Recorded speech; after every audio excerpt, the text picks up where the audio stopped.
Le temps de la grâce est encore là. La rédemption est complète. Jésus a expié à notre place à Golgotha. Des foules innombrables se précipitent joyeusement vers la patrie. Elles ont trouvé le salut, la paix et le repos de l'âme.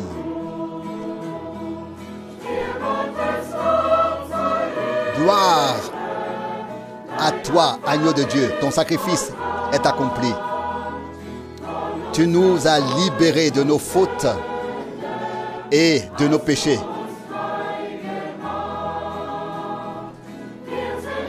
Nous sommes un peuple de sacrificateurs, roi dans ton royaume.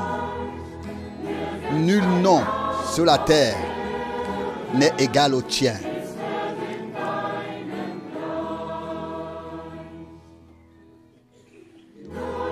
Maintenant, le trône de la grâce est aspergé du sang du sacrifice. Et Dieu ne se souvient plus du péché pardonné. Le soleil d'amour du Sauveur brille sur les bons et les mauvais. Le peuple de la nouvelle alliance est uni par son sang.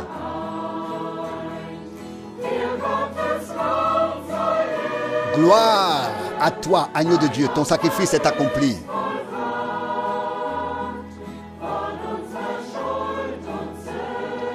Tu nous as libérés de nos fautes et de nos péchés. Nous sommes un peuple de sacrificateurs, roi dans ton royaume. Nul nom sur la terre n'est égal au tien.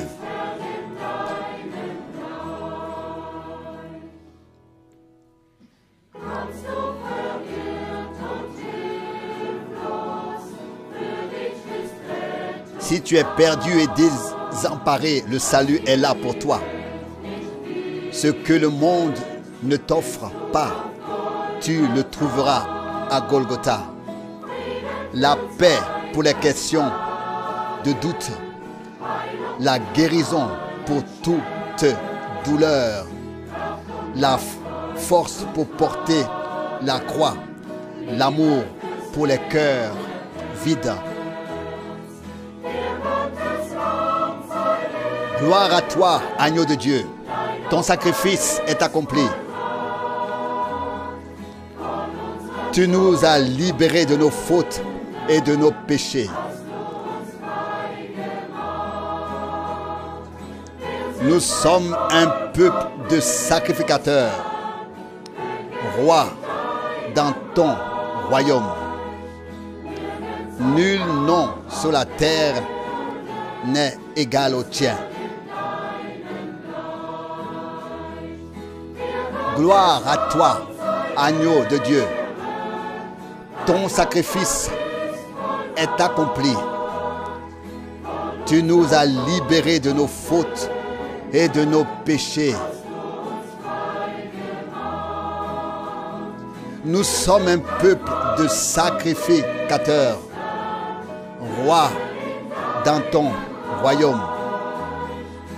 Nul nom sur la terre n'est égal au tien.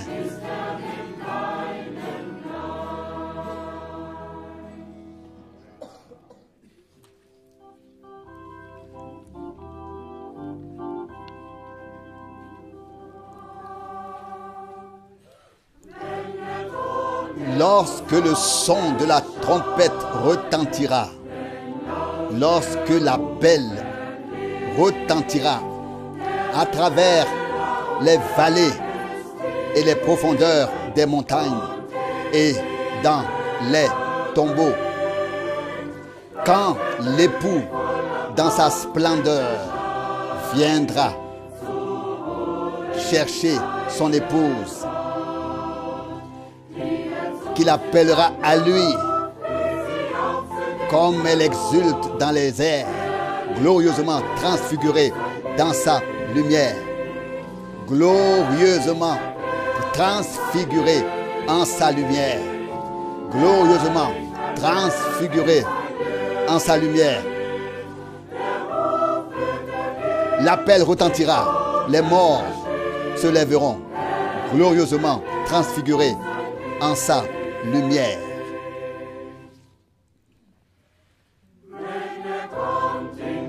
Quand il viendra sur les nuées du ciel et que ceux qui l'ont aimé ici-bas sortiront des tombeaux et brandiront l'étendard de la victoire. Quand le corps et l'âme s'uniront, la mort ne tuera plus. Comme ils pousseront des cris de joie, ceux qui se verront face à face, glorieusement transfigurés dans sa lumière. Glorieusement transfigurés en sa lumière. Glorieusement transfigurés en sa lumière. L'appel retentira, les morts se lèveront, glorieusement transfigurés en sa lumière. Ce qui a été semé dans la faiblesse terrestre naîtra alors en puissance. Le chant des rachetés résonne pour celui qui crée de si grandes choses. Lorsque l'aurore illumine les ténèbres et que le jour d'or se lève, comme ils poussent des cris de joie autour d'eux, ceux qui ne se séparent plus, glorieusement transfigurés dans sa lumière. Glorieusement transfigurés en sa lumière. Glorieusement transfigurés en sa lumière. L'appel retentira, les morts se lèveront, glorieusement transfigurés en sa lumière.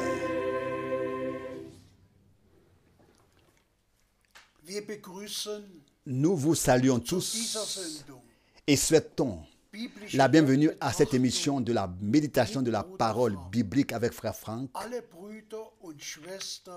À tous les frères et sœurs du monde entier, dans le précieux nom de notre Seigneur Jésus-Christ. Nous sommes très reconnaissants pour le privilège de ce matin d'entendre la parole de Dieu. Puisse le Seigneur bénir tous les auditeurs, les fortifier dans la foi et les préparer à sa venue prochaine. Je lis une parole de l'Écriture en guise d'introduction tirée de 2 Timothée, chapitre 4, versets 1 et 2. 2 Timothée 4, versets 1 et 2. Je t'en conjure devant la face de Dieu et du Christ Jésus, qui jugera les vivants et les morts dans les temps à venir, à son apparition et à son règne. Prêche la parole, présente-la, insiste en toute occasion, favorable ou non, convainc, corrige, avertit avec toute douceur et enseignement. S'il te plaît, frère Franck, remercions le Seigneur pour une parole si précieuse que nous allons encore aborder dans un instant. Mais tout d'abord, je voudrais saluer chaleureusement tout le monde et vous remercier pour les salutations que vous nous avez adressées, qu'il s'agisse du frère Müller à la mer Baltique, des frères et sœurs Anderson de Nouvelle-Zélande ou du docteur Mbié de la République du Congo. C'est pareil, du monde entier, de partout, nous avons reçu des salutations de ceux qui écoutent, qui sont bénis et qui vivent ainsi leur préparation. Nous pouvons dire sincèrement et honnêtement que sans le dernier message, nous n'aurions aucun fondement sous les pieds de notre foi sur lequel nous pourrions nous tenir. Les saintes Écritures peuvent être lues par tous, dans toutes les communautés religieuses, dans toutes les communautés. Mais la question est, où est la parole pour ce temps? Et la question suivante est, ne s'agit-il pas aujourd'hui principalement du retour de Jésus-Christ et de notre préparation en vue du jour glorieux où le Seigneur reviendra prendre les siens à la maison? Il ne suffit pas de tenir de simples services divins, de chanter, de prier, de lire une parole et de remettre les gens à la grâce du Seigneur. Celui qui est aujourd'hui confié à la grâce du Seigneur doit être familiarisé avec ce que Dieu a promis pour cette dernière étape dans sa parole. Promis et déterminé pour cette dernière étape dans sa parole. Et c'est pourquoi nous devons à chaque fois parler à nouveau du fait que tout comme Jean-Baptiste a apporté le message, a annoncé un baptême de repentance et a également annoncé le pardon des péchés. Pourquoi? Il pouvait dire, voici l'agneau de Dieu qui enlève, qui ôte le péché du monde. Et c'est pourquoi il pouvait déjà, en vue du pardon qui allait se produire, baptiser tous ceux qui croyaient et avaient accepté le message qu'il avait apporté. De la même manière, nous ne baptisons aujourd'hui que des personnes qui ont accepté le message, mais pas seulement cela, mais aussi ceux qui ont reconnu et ont reçu dans la foi que l'agneau de Dieu a versé son sang et que nos péchés ont été pardonnés. Et c'est pourquoi nous baptisons des personnes qui ont reçu et accepté le pardon. Dans un sermon écouté récemment, Frère Branham a dit, aujourd'hui, trop de gens sont baptisés alors qu'ils ne se sont pas du tout repentis. Et cela m'a tout simplement touché le cœur. Car la foi précède le baptême. Mais avant le baptême, la foi est suivie par la repentance. La repentance est suivie ensuite par le baptême. Donc, si aujourd'hui aussi des jeunes s'ajoutent et vont au baptême avec le sourire, sans avoir vraiment vécu une rupture intérieure, une repentance, un regret, et sans avoir confessé leur mode de vie au Seigneur, et sans avoir prié pour demander pardon au Seigneur, nous devons revenir au commencement. Et disons encore une fois ce que frère Branham a vraiment dit, et cela du fond du cœur. Aujourd'hui, trop de gens sont baptisés qui ne se sont pas repentis. Et donc, chers frères et sœurs, aujourd'hui, il s'agit de faire toutes les expériences bibliques. Si la parole est annoncée et qu'elle nous va droit au cœur, alors nous venons au Seigneur. Et le Seigneur dit, celui qui vient à moi, je ne le rejetterai pas. Nous devons prendre le bon départ pour pouvoir faire une bonne fin. Le début, le commencement avec notre Seigneur. Et ensuite la fin, l'achèvement avec notre Seigneur. Croire dès le commencement et vivre toutes les expériences du salut par grâce. Nous allons lire quelques passages bibliques. Je t'en prie. Nous lisons de Galates chapitre 1, le verset 8. Galates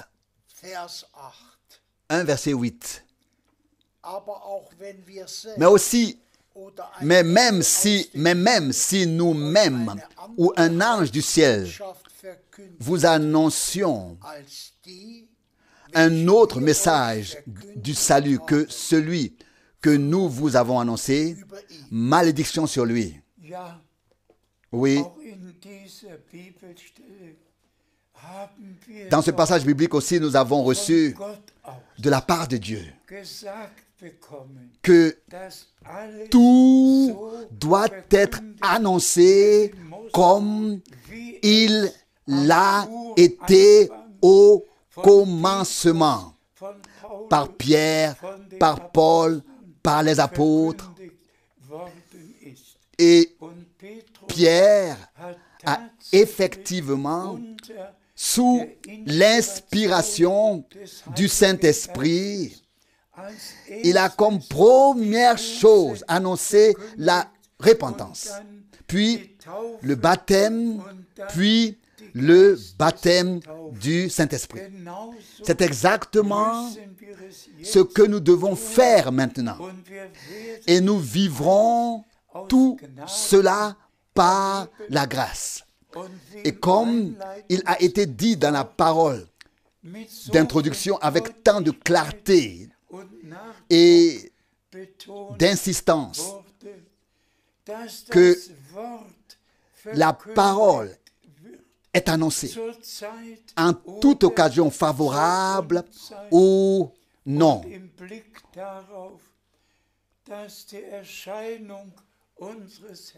Et compte tenu du fait que l'apparition de notre Seigneur Jésus-Christ est proche, ainsi que le règne auquel nous aurons part après le festin de noces, Il s'agit tout simplement d'un sérieux saint dans lequel le message divin doit être annoncé afin que tous aient la possibilité de prendre leur décision et de ne pas la remettre à demain.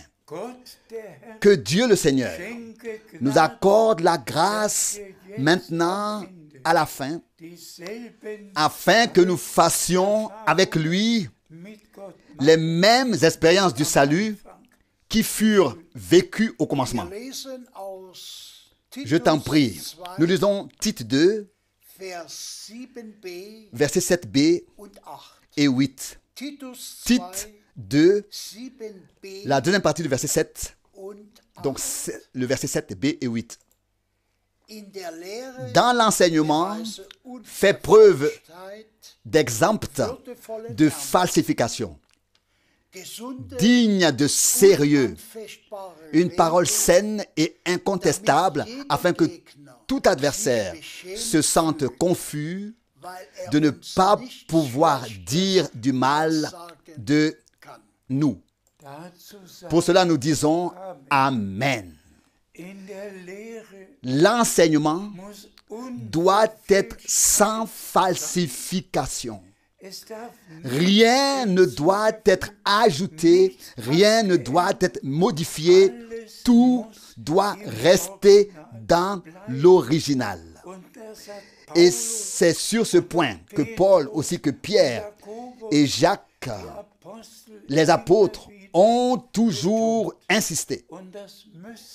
Et c'est aussi ce que nous devons faire dans notre temps. Nous devons insister sur ce point. L'enseignement selon lequel il n'y a qu'un seul Dieu qui pour notre salut s'est manifesté comme Père dans les cieux, en son Fils seul engendré de lui sur terre et par le Saint-Esprit dans l'Église rachetée. Que nous ne parlions pas d'une Trinité, parlions pas de trois personnes éternelles, mais que nous annonçons réellement et sans falsification cette sainte parole et reconnaissons simplement par grâce que l'objectif de Dieu était que nous lui appartenions comme des fils et des filles de Dieu. Et c'est ainsi que nous avons reçu la position de fils étant établis dans la filiation et nous en sommes reconnaissants au Seigneur. Il en va de même pour le baptême.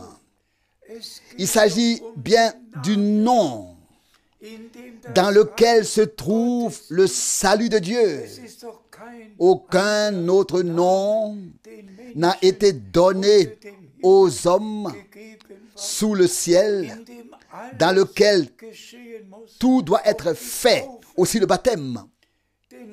Car Dieu s'est manifesté à nous comme Père dans le Fils, par le Saint-Esprit, et cela dans le nom précieux et saint de l'Alliance, Seigneur Jésus-Christ.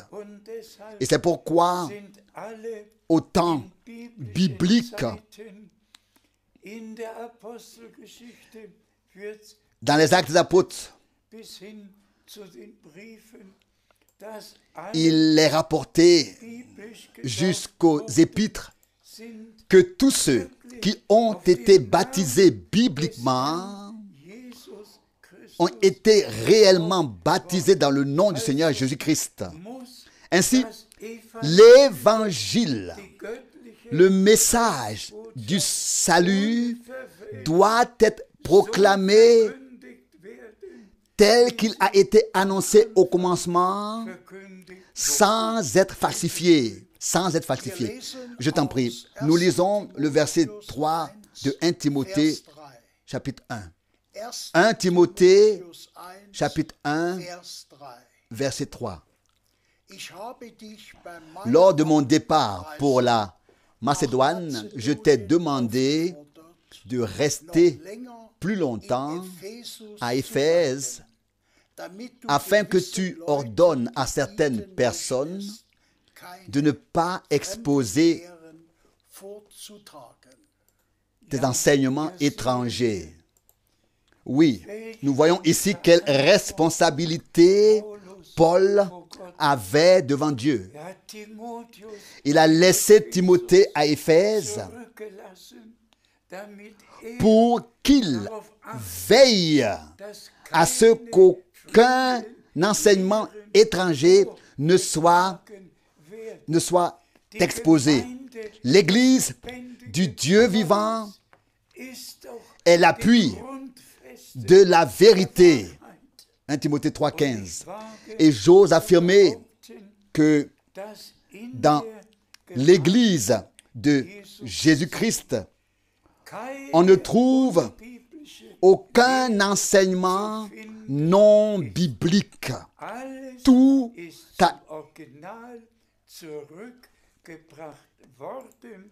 a été ramené à l'original. Et nous pouvons toujours souligner à nouveau que Dieu, à notre époque, a pu utiliser son messager, son serviteur, son prophète, pour nous ramener à l'original, à la parole de Dieu, aux enseignements bibliques et à l'enseignement des apôtres, à la pratique des apôtres, à tout ce qui était au commencement. Et ce message pur, ce message divin du salut précède la seconde venue du Christ, et tous ceux qui le croient vivront leur préparation. Et tous ceux qui passeront à côté de cela, le Seigneur passera à côté d'eux. Poursuivons notre lecture. Nous lisons le verset 42 d'Actes 2. Actes des Apôtres, chapitre 2, verset 42. Actes des Apôtres, chapitre 2, verset 42.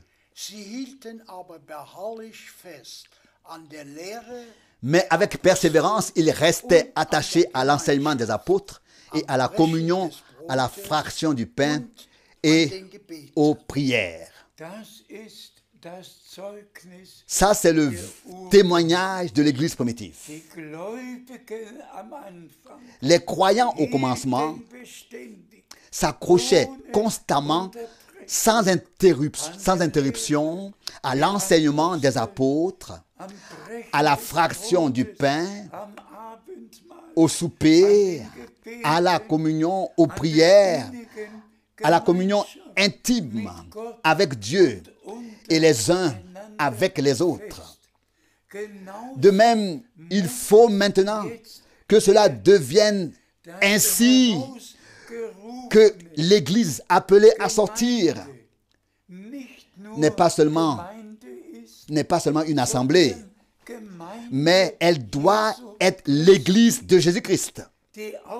L'Église élue, l'Église épouse de l'agneau de Dieu.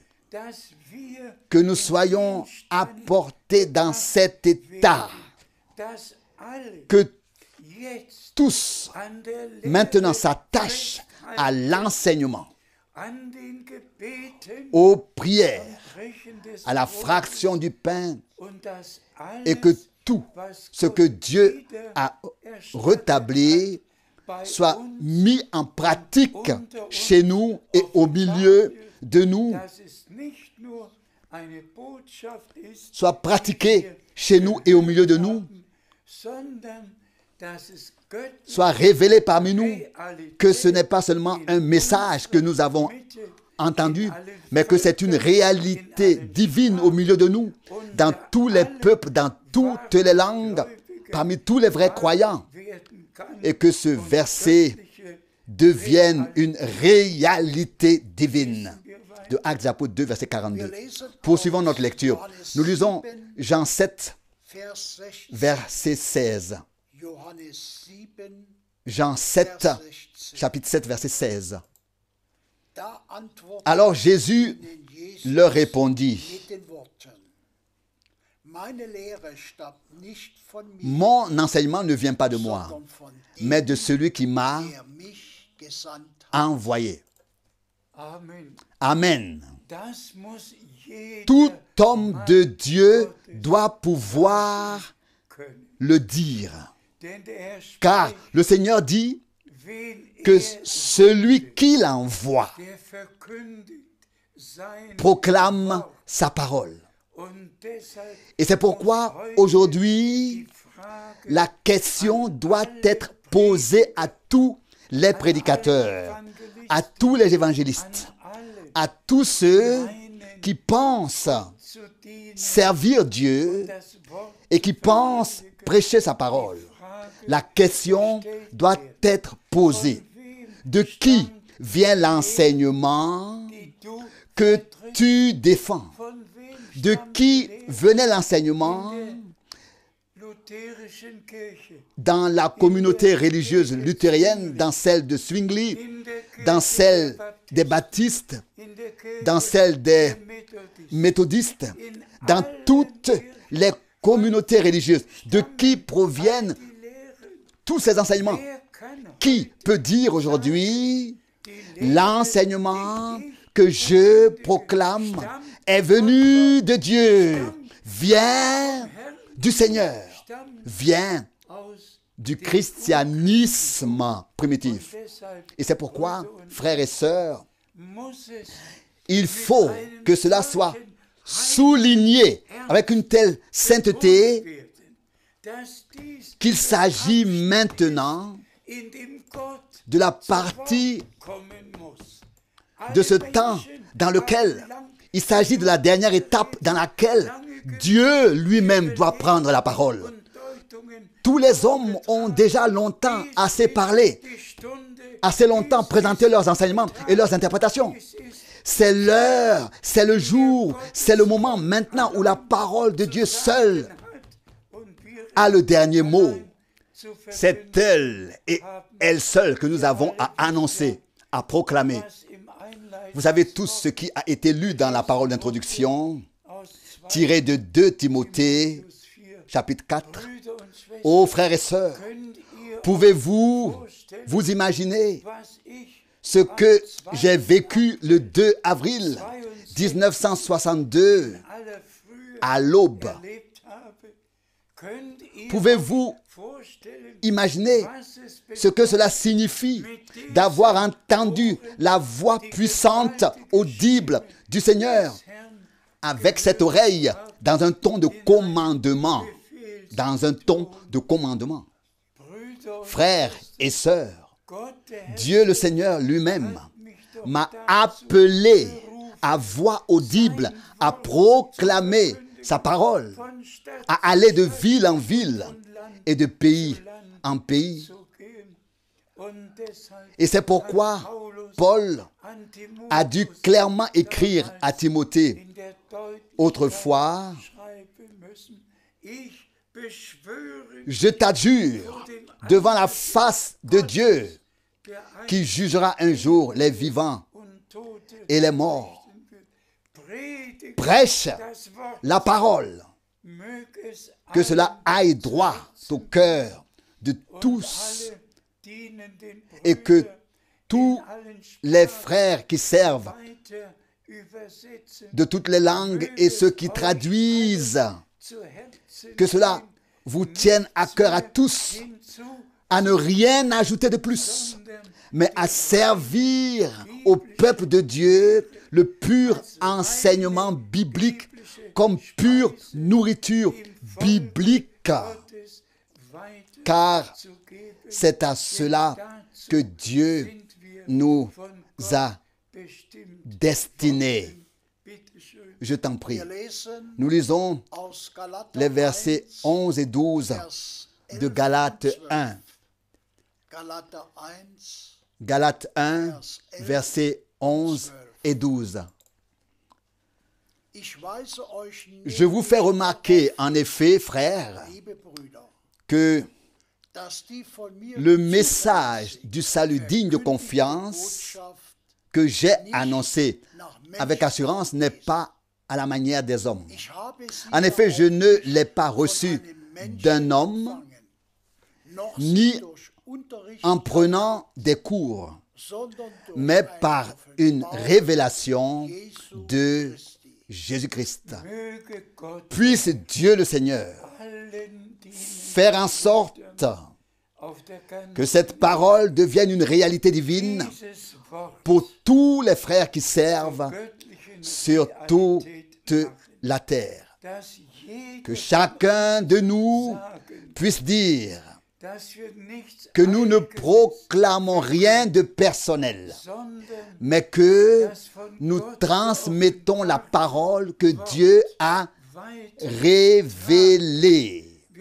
Nous ne l'avons pas reçue d'un homme, mais nous l'avons reçue de Dieu pour la transmettre.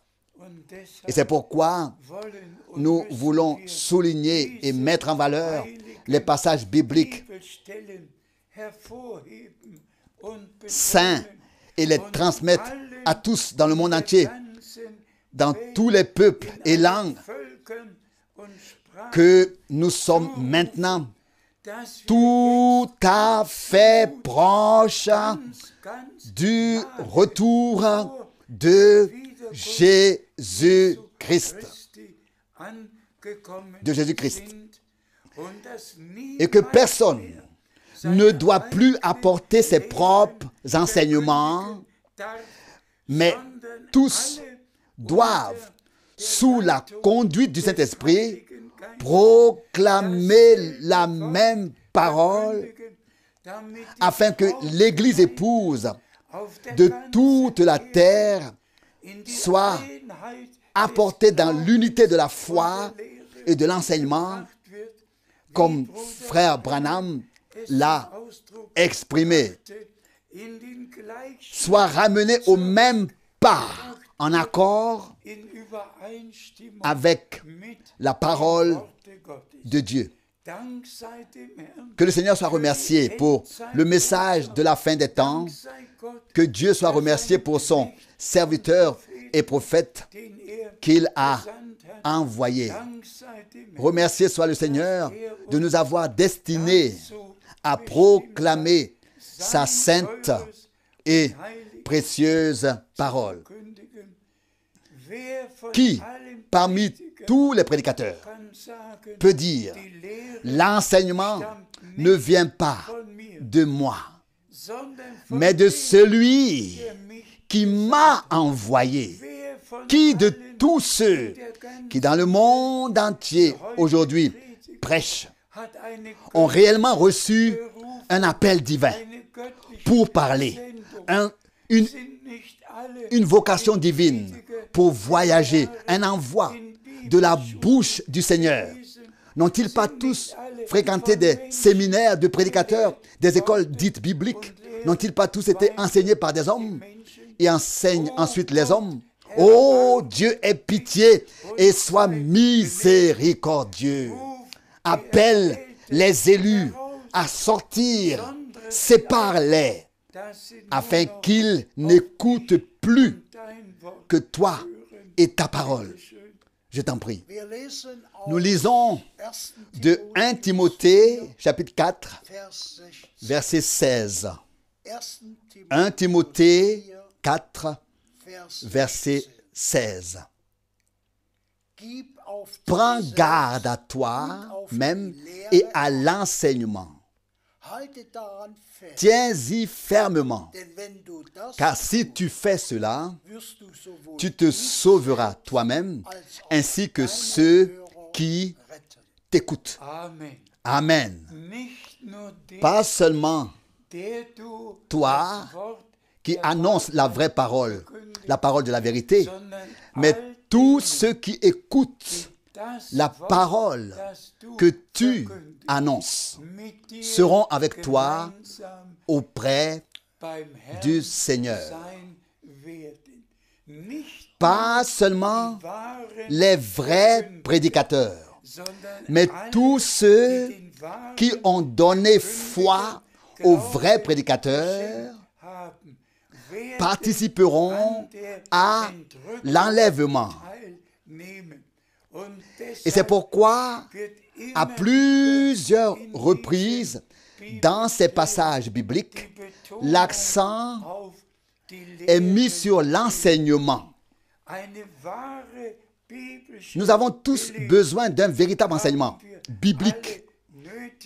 Et que le Seigneur soit remercié d'avoir particulièrement utilisé Paul pour mettre l'accent sur cela et le souligner. Prends garde à l'enseignement. Fais attention à ce que tu enseignes. Et nous tous qui proclamons les choses bibliquement, souhaitons que tous les frères et toutes les sœurs dans le monde entier ne croient qu'à la proclamation biblique et remercie le Seigneur de ce que nous vivons maintenant dans le temps où seul Dieu lui-même prend la parole et où seule la parole de Dieu doit prévaloir. Je t'en prie. Nous lisons Colossiens 4, verset 16. Colossiens 4, verset 16. Et si cette lettre a été lue chez vous, faites en sorte qu'elle soit aussi lue dans l'assemblée de Laodicée et que vous aussi, vous puissiez lire celle de Laodicée. Remercié soit le Seigneur, frères et sœurs bien-aimés. Ce qui m'interpelle tant avec ces quelques paroles, c'est le fait que Paul écrit ici, si cette lettre,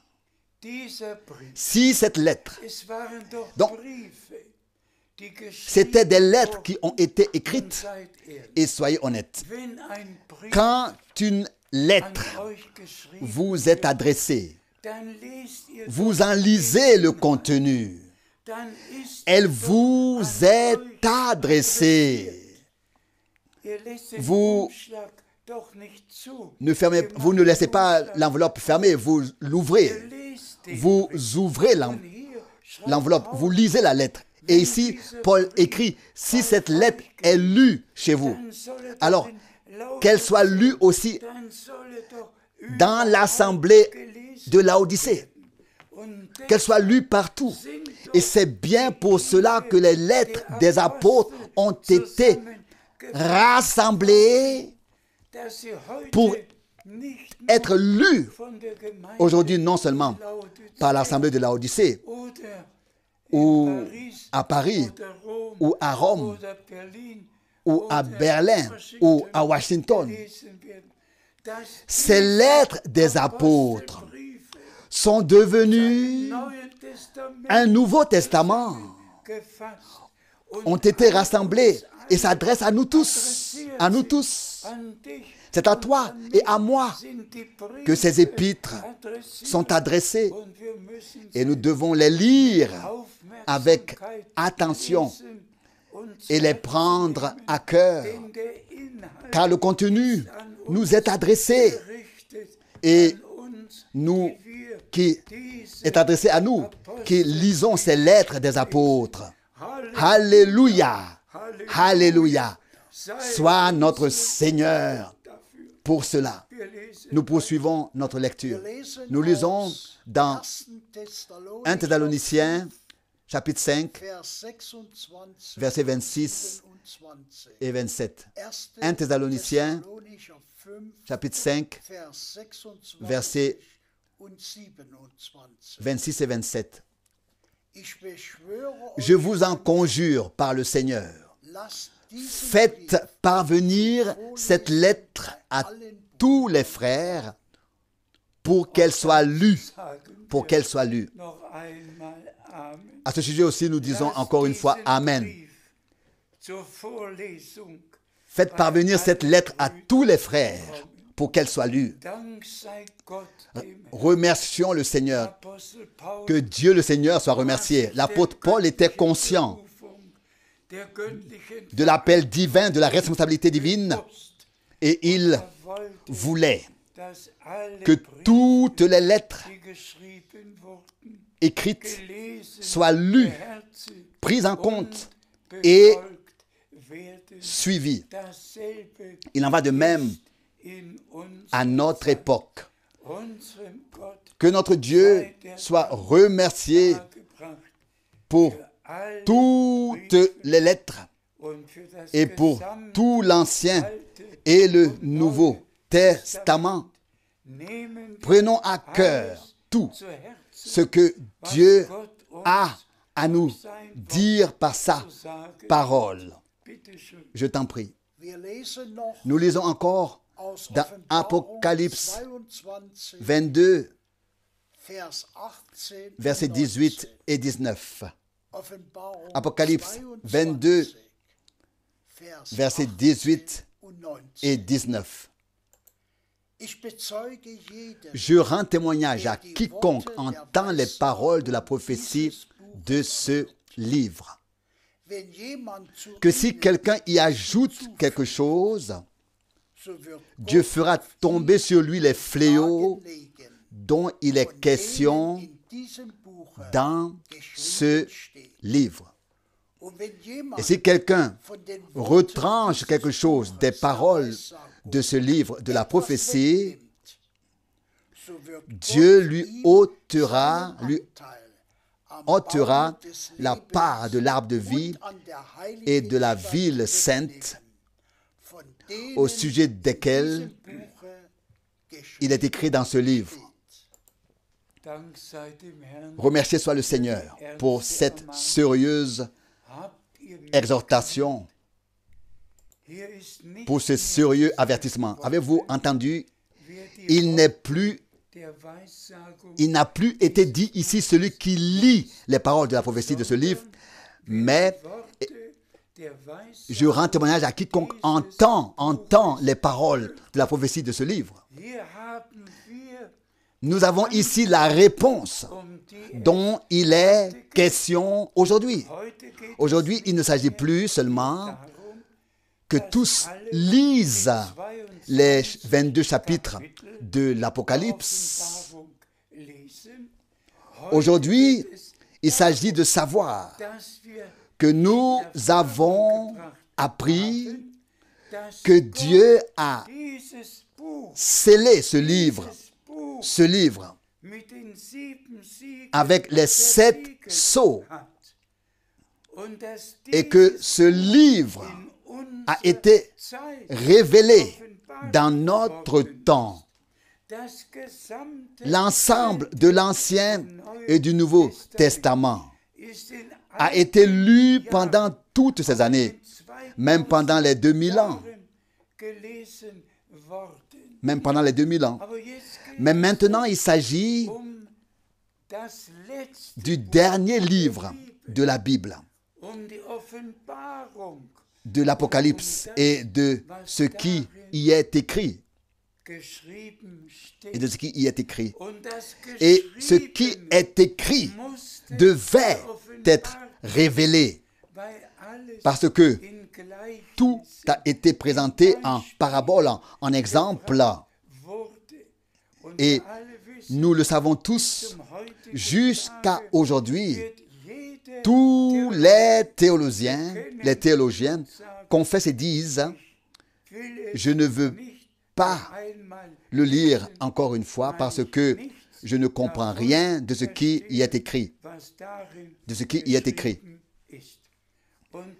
Et frères et sœurs, savez-vous que certains traducteurs de la Bible, ne voulaient pas inclure l'Apocalypse dans leur Bible parce qu'ils ne pouvaient rien comprendre de son contenu.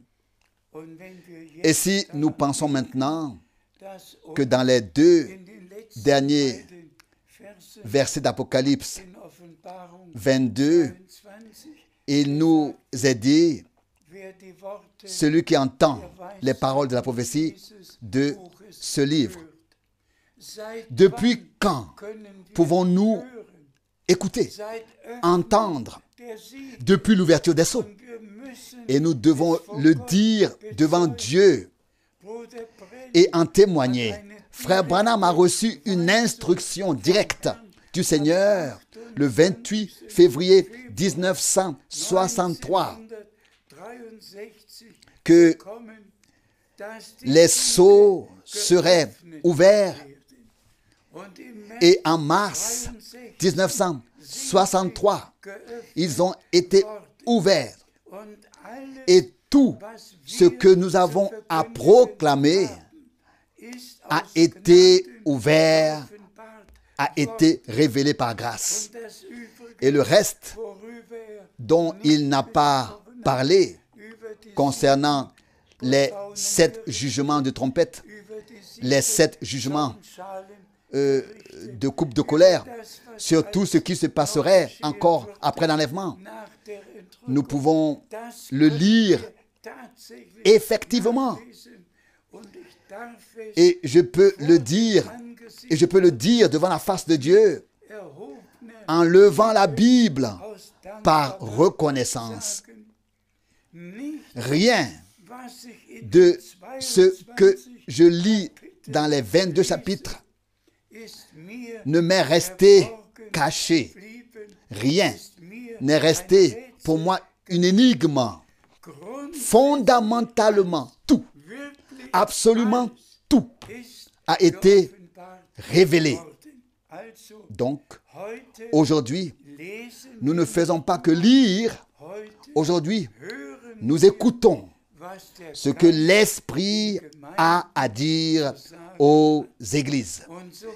Et aussi certainement que Dieu a utilisé Jean, son disciple préféré, et l'a envoyé sur l'île de Patmos pour recevoir la révélation. Aussi certainement, il a donné la révélation à Frère Branham dans notre temps. Et maintenant, nous pouvons faire les deux.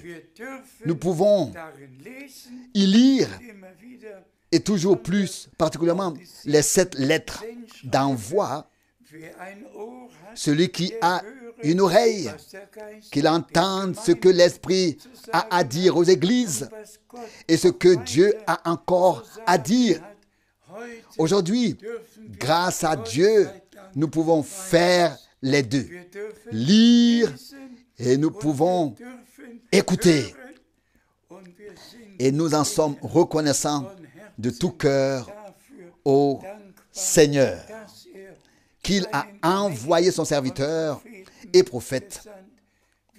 Nous avons aussi écrit sur ce sujet. Moi aussi, j'ai écrit un livre sur l'Apocalypse, résumant ce que le Seigneur a révélé. Frères et sœurs, aujourd'hui, et je le dis encore une fois du fond de mon cœur, aujourd'hui, nous pouvons lire. Aujourd'hui, nous pouvons écouter ce que l'Esprit a à dire aux églises. Aujourd'hui, c'est le moment où l'Esprit et l'épouse disent « Viens ». Aujourd'hui, c'est le temps où l'épouse ne dit que ce que l'Esprit a révélé de la parole.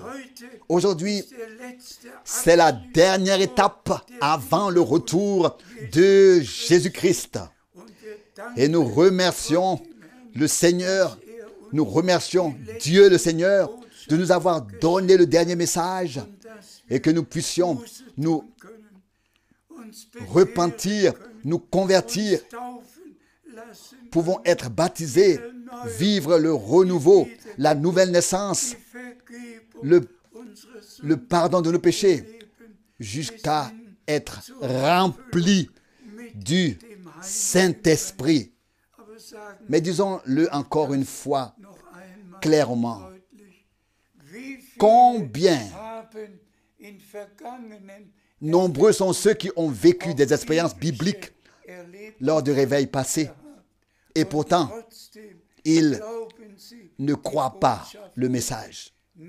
Seuls les élus croient ce que Dieu a révélé de sa parole. Et c'est pourquoi, à la fin, la chose merveilleuse est encore une fois soulignée. Et l'esprit et l'épouse disent « Viens ». Et que celui qui l'entend dise « Viens ». Remercié soit le Seigneur. L'époux reviendra pour prendre à la maison une épouse préparée et sanctifiée dans la parole de la vérité. De la vérité. Que l'honneur et la louange soient rendus à notre Seigneur dans toute l'éternité. Je vous prie de m'excuser si dans ma 90e année, 90e année, je ne suis plus en mesure de prêcher avec autant de fraîcheur et d'entrain que les années précédentes. Mais tous ceux qui sont de Dieu seront reconnaissants d'entendre le dernier message, d'y croire et de se préparer en conséquence pour le jour glorieux. Que Dieu vous bénisse et soit avec vous tous dans tous les peuples, langues et nations. Loué et exalté soit le nom du Seigneur, le nom de Jésus-Christ. Amen.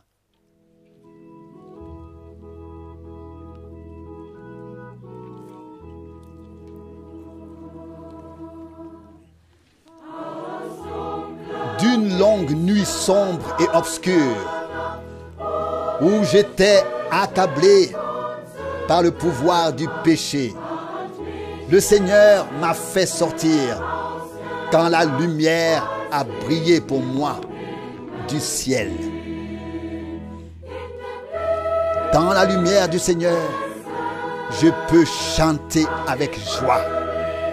Je suis maintenant dans la lumière du Seigneur.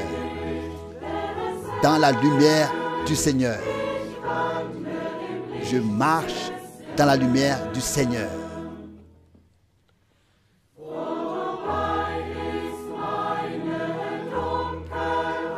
Mes ténèbres sont terminées. J'ai atteint la béatitude, la joie et la satisfaction depuis que Jésus est devenu ma lumière. Oh Jésus, comme tu es précieux, mon cœur ne désire rien d'autre que toi et ta parole qui m'apprend à marcher dans ta lumière. Dans la lumière du Seigneur, je peux chanter avec joie. Je suis maintenant dans la lumière du Seigneur. Je marche dans la lumière du Seigneur.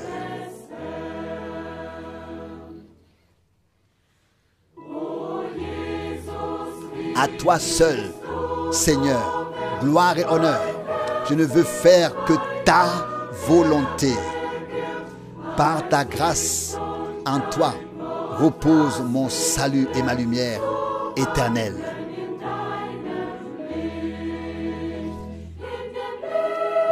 Dans la lumière du Seigneur,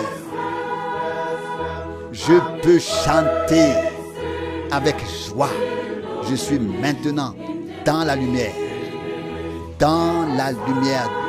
du Seigneur. Je marche dans la lumière du Seigneur.